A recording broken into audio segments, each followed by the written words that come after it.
I bought one of these dovetail making jigs on an online auction site probably about 4 or 5 years ago. I only paid 99p for it, basically because the seller couldn't get one side of the joint to match the other side of the joint. You can get various brands of them: Axminster, Woodstock, Harbour Freight, etc, etc. Yeah, I'm going to see how I get on. If I can't get it to work, I'm sure there'll be many a video on YouTube or whatever, Facebook forum or something like that. So yeah, I'm going to see how I get on. I'm having quite a few problems with my dovetail jig. Basically, it's for pieces of wood 300 millimeters wide. My cupboard is 720 millimeters tall and 320 millimeters wide. So basically, it's far too big for the jig. So I've taken the jig completely apart and I'm using giant sort of mole grip things to hold it all together everywhere. So basically the only part of the jig I'm using is this sort of bit here. My router isn't designed for the thing here, so yeah, I'm having basically endless problems getting it to work. But I've sort of MacGyvered this Heath Robinson thing together and I'm having a go. This is a little jig I made up. You got the blind dovetails and then you got the dovetails, and the two basically go together like so. And now here is what I made up with just the plate from the jig clamped to the edge of the wood, and now I'm going across with my router like so. I'm not going to video it because it's very, very loud and I'll just be standing here with my earplugs in, going along, routing away, and you have to route a bit and then shift it along a couple of millimeters and then route a little bit more and shift it, because I haven't got the right size router bit in my router. So it's a very long, very loud process, but that's basically how I'm doing it. The brickos near us haven't got the right size router, and I'd have to wait 4 weeks for a router bit to arrive, and I can't be bothered to wait that long, so I'm just doing it the very, very hard, slow, long way. One side of our house is heated and the other side of our house isn't heated, and overnight the temperature dropped to about 8 degrees. And I don't know if you can see, but what happened is it started popping the dovetails off and I lost 2 dovetails. And the reason why is the humidity is around about 60%. And the wood, if I get this here and place that along the edge, not sure if you're going to be able to see, but yeah, there is a good 3 mil. Yeah, you're not going to be able to see, but there's about a 3 mil gap along that edge. Yeah. So yeah, what happened was the wood bowed and popped all my dovetails off. I've got some huge sash clamps or whatever you want to call them in one of the caves downstairs, and like an idiot I didn't put the sash clamps on and clamp them together because I didn't figure on it bowing quite so much. That'll teach me, won't it? We've bought dozens of these wooden panels. They're about 2.25 metres tall. These particular ones are half a metre wide. I think these are 18mm thick, these particular ones. If you bought them in the UK, they will be kiln dried and probably come from somewhere like Canada. But these ones are probably from somewhere in France. And as you can see, they've got bits of filler in them everywhere, and yeah, if I put a straight edge on them, you can see as I rock it backwards and forwards, this board is not very flat. When we picked it up in the store, it was probably one of the flattest ones in the store, and it's rocking backwards and forwards.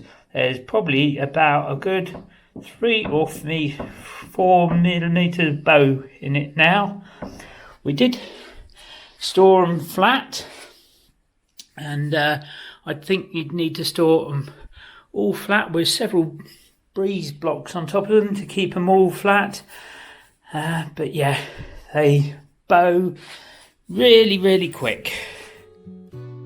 I'm back to the same old dilemma of trying to make random patterns on the tiles without making a pattern. I think I'm happy with that, I think.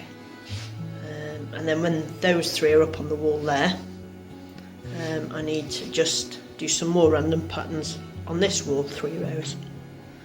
So that's that side. And then over here I've done some more random patterns for on this side. So that's me finished for tonight. As you can see, the spaces are still in because it's drying. I've put the, if you can see that, I've put the edging round it before it dries. And like I said earlier, I've just got to cut the holes in the tiles there and there for the plug sockets and grout it, and then that's that bit done. Absolutely brilliant. I love these tiles, they're gorgeous. Yeah, so that's that side done, and now, well, tomorrow I'll put all these on this wall and then see if we can get this slot finished. Don't know about smart though, eh? Beautiful. I'm in love with this kitchen. You're not made up your end bit? No, I did the same on that wall there. I forgot about the end bits. So I'm just making these bits up as I go along. Because the bottom row is the easiest row. The next row up, I've got to cut out bits of tile. But I'll do what I've done on the wall there and just leave the whole tile out for now. Yeah. And then I can do the wall stuff. Can't you just copy that one's pattern? No, because then it won't be unique. Oh, right. I could have, copied that one as well, but again, it won't be unique.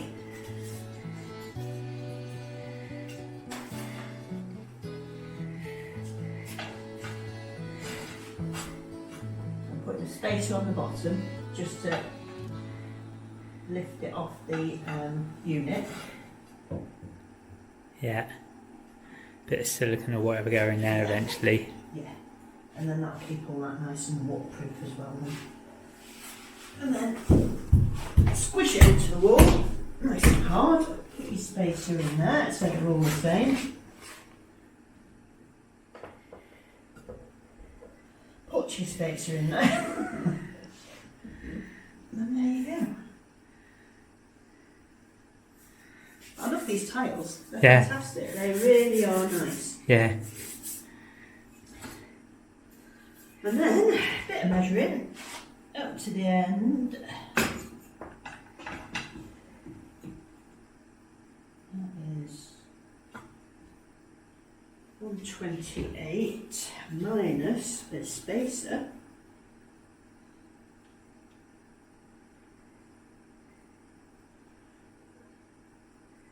28 minus the spacer, 122.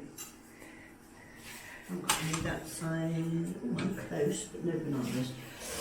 What colour are we having on the end there? Some in a box over there. What? Bananas. What colour? Oh, white. White on the end.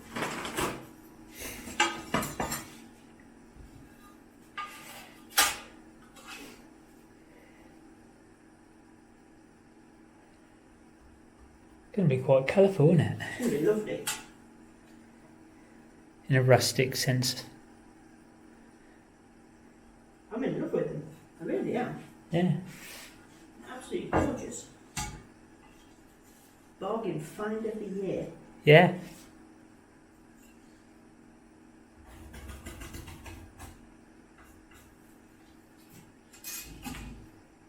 I started putting a ticking across on the back just so I know which is the side I need, because where you put the tape, where it cuts, the cutting disc is a couple of mil.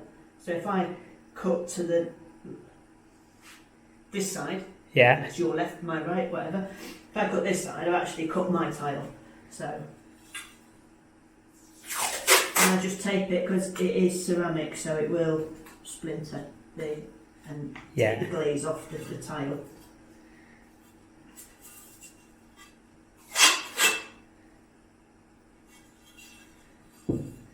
Okay. Yeah.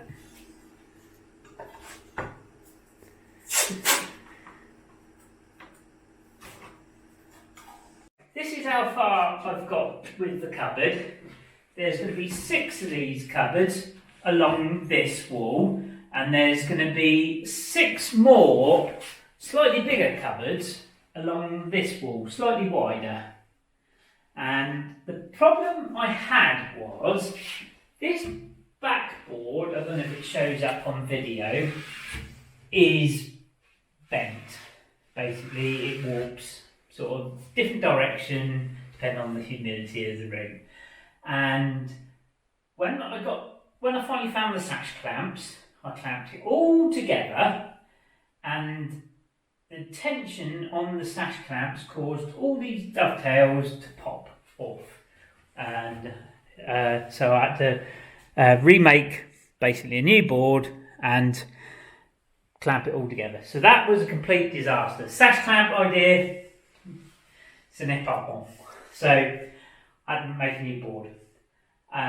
So the next solution was to cut a new board but with a curve all down the back edge. So this is a new curvy side panel. So that was a good idea, and this side panel pushes on from the side.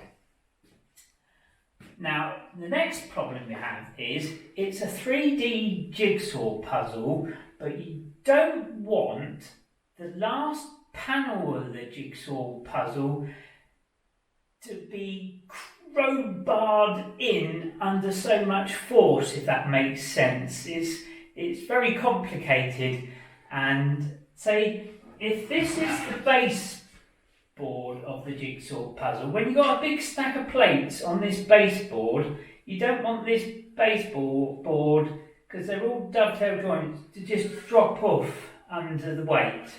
And also, if they're dovetail joints, you don't want the unit to be able to just lean forward and fall. These side panels, you don't want to just sort of be able to lean forward and drop away from the other part of the dovetail. So you've got to work out which way your dovetails are going, and all the joints have got to be in the right direction, as well as being able to all lock together at the same time as well. So this side panel goes on this way and not from a different direction. So it's a very complicated 3D jigsaw puzzle as well. So yeah, I've finally done it, and there's still a couple more joints to do, and then I've got to make 5 more for this wall, another 6 cupboards for that wall, and it's going to be a very long, slow process, particularly as each day when you do it, the humidity in the room's going up and down, and there's been a bit of Tourette's. Yeah, because you make the panel early in the morning and all the joints are perfect, and then you come back to fit the same joint that was fitting perfectly at 10 o'clock in the morning, and you think, well, where's the panel that fitted 10 o'clock in the morning to this side panel? And you think it must be the same panel, but it's not fitting now. And you just, it's so annoying. So yeah, getting there, but it's slow.